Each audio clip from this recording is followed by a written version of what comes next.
नमस्कार वैद्यगण. मी वैद्य लता ससाने आज panchakarma with modern machine या सिरीज मध्ये आपल्या सगळ्या वैद्यगरांचं स्वागत करते आहे.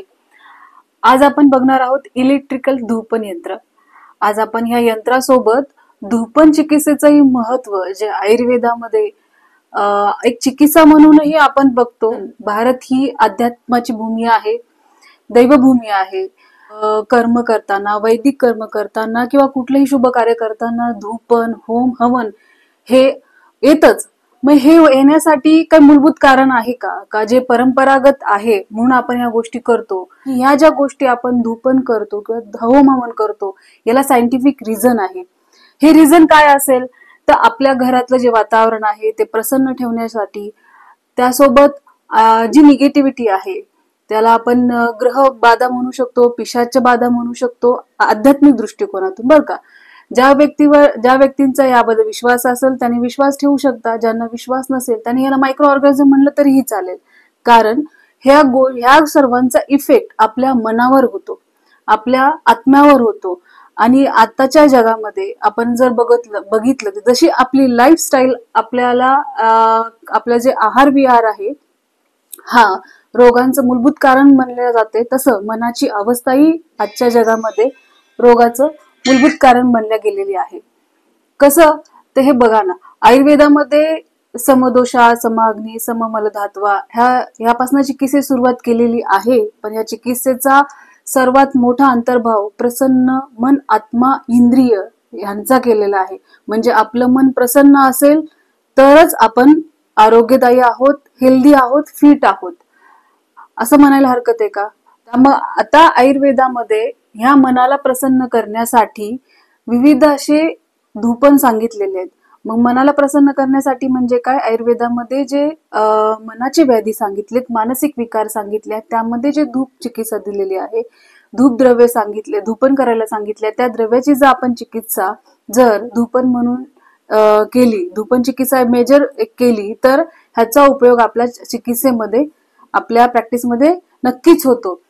आता आपला धूपन ही चिकित्सा हा आपल्या जन्मापासून चाललेली आहे.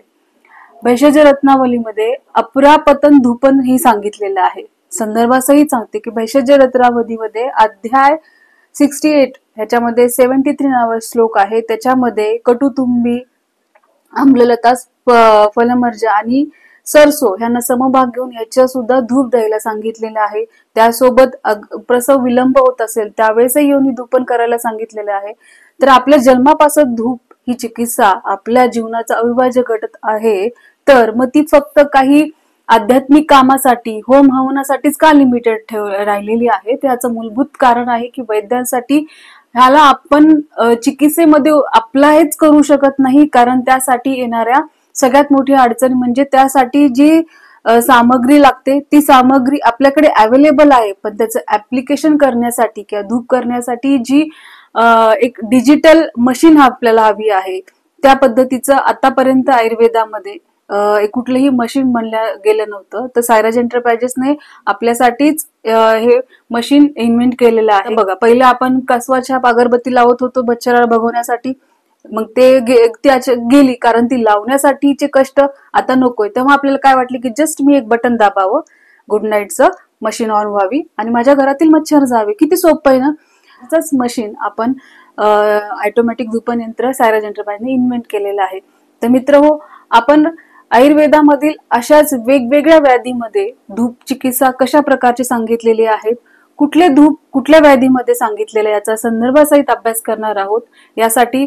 आणि त्याचा उपयोग, त्याचं ऍप्लिकेशन या ऑटोमॅटिक इलेक्ट्रिकल धूपन यंत्रासोबत असं कशा प्रकारे करू शकतो याच्या संदर्भातले आपण एक सिरीज सुरू करणार आहोत. त्यासंबंध माझ्या प्रॅक्टिसमध्ये मला आलेले अनुभव आपण बघणार आहोत. तर या सिरीजमध्ये आपल्या सगळ्यांचं परत एकदा मी स्वागत करते.